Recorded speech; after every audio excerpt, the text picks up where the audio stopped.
Europe 1, il est 8h34. C'est la revue de presse de Natacha Polony. Bonjour Natacha. Bonjour Thomas, bonjour Julie, bonjour à tous. Alors ce matin, une de vos journaux, c'est le lendemain de match évidemment. L'Ardennais tendu et attendu. La Charente libre du débat au pugilat. Le Courrier Picard à couteau tiré. L'Est éclair, haute tension en direct. L'Union, scène de ménage. Le Parisien, emploi, sécurité, Europe. Qui a été le plus convaincant? Et la réponse du Figaro, Macron tient le choc et s'impose face à Le Pen. Libération, basse du front. Le débat donc pour commencer. Oui, alors pour les métaphores, c'est celle du match de boxe qui s'impose un peu partout avec gants, uppercuts. Et pour les adjectifs, c'est violent, brutal, rude, assommant, insupportable. Il y a bien sûr ceux qui estiment qu'Emmanuel Macron l'a emporté. Marine Le Pen s'est ridiculisée, estime Jean-Marcel Bougreau dans La République des Pyrénées. Il fallait la voir s'esclaffer, ricaner à tout propos, mais surtout montrer son incompétence sur la plupart des sujets. Elle est brouillonne, outrancière dans l'à peu près.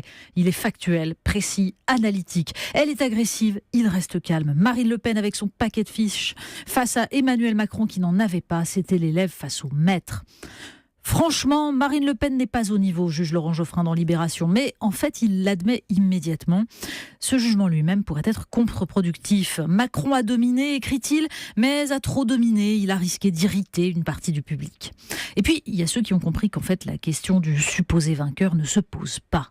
Qui a gagné, qui a perdu, se demande Patrice Chabanet dans le journal de la Haute-Marne. Ce dont on est sûr, c'est que l'électeur n'a rien appris de nouveau sur le fond. Il a insisté à un combat de rue.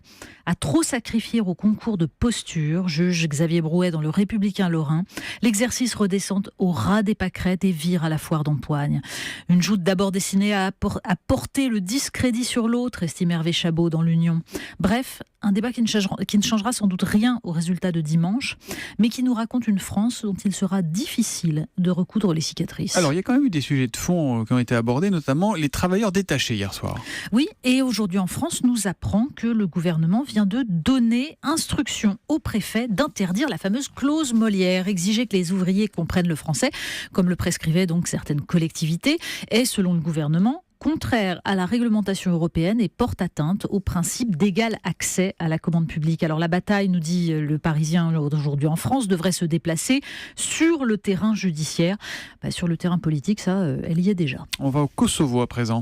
Oui, parce que le Figaro, là, nous emmène aux marges de l'Europe, visiter ce petit État indépendant depuis 9 ans et qui concentre les échecs de l'Occident. 17 ans après la guerre, et alors que le montant de l'aide internationale dépasse par tête d'habitant le plan Marshall, 60% des jeunes sont au chômage. Dans ce pays dont les dirigeants sont ouvertement athées, les femmes voilées ont surgi depuis peu. Des prêcheurs venus du Moyen-Orient rémunèrent les barbes et les hijabs.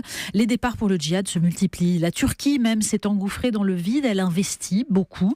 Elle envoie ses imams et a même demandé une modification des manuels d'histoire jugés trop peu favorables à l'Empire ottoman.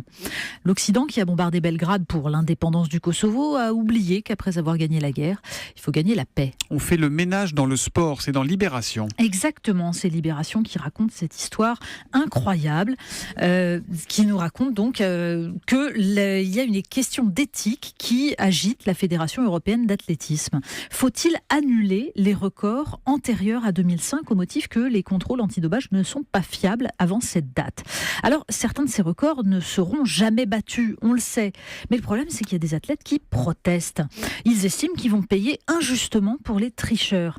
Devant la justice, ils risquent fort d'obtenir gain de cause. Mais le soupçon, en fait, n'a rien à voir avec le droit.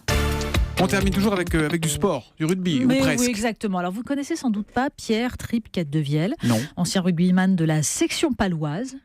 Ça, Laurent Cabrol doit le connaître. Alors. Exactement. Et dans l'équipe, il raconte ses souvenirs, et notamment cette troisième mi-temps à Pampelune, quand il tombe sur la banda d'Anglette. Vous savez, l'orchestre, quoi. Moi, je suis béarnais, et évidemment, le ton monte. Oui, évidemment. C'est là que j'ai compris qu'il valait mieux se bagarrer contre un orchestre à cordes que contre un orchestre à cuivre. J'ai chargé comme un âne. Je me souviens d'avoir pris un coup de trombone. Comme quoi, ce genre de récit, vous voyez, c'est drôle quand on le lit dans les pages sport. Alors, dans les pages politiques, à propos d'un débat présidentiel, ça, on est moins sûr. Évidemment, évidemment. Merci Natacha Polony qui revient demain à 8h30 pour la revue de presse. À demain. À demain.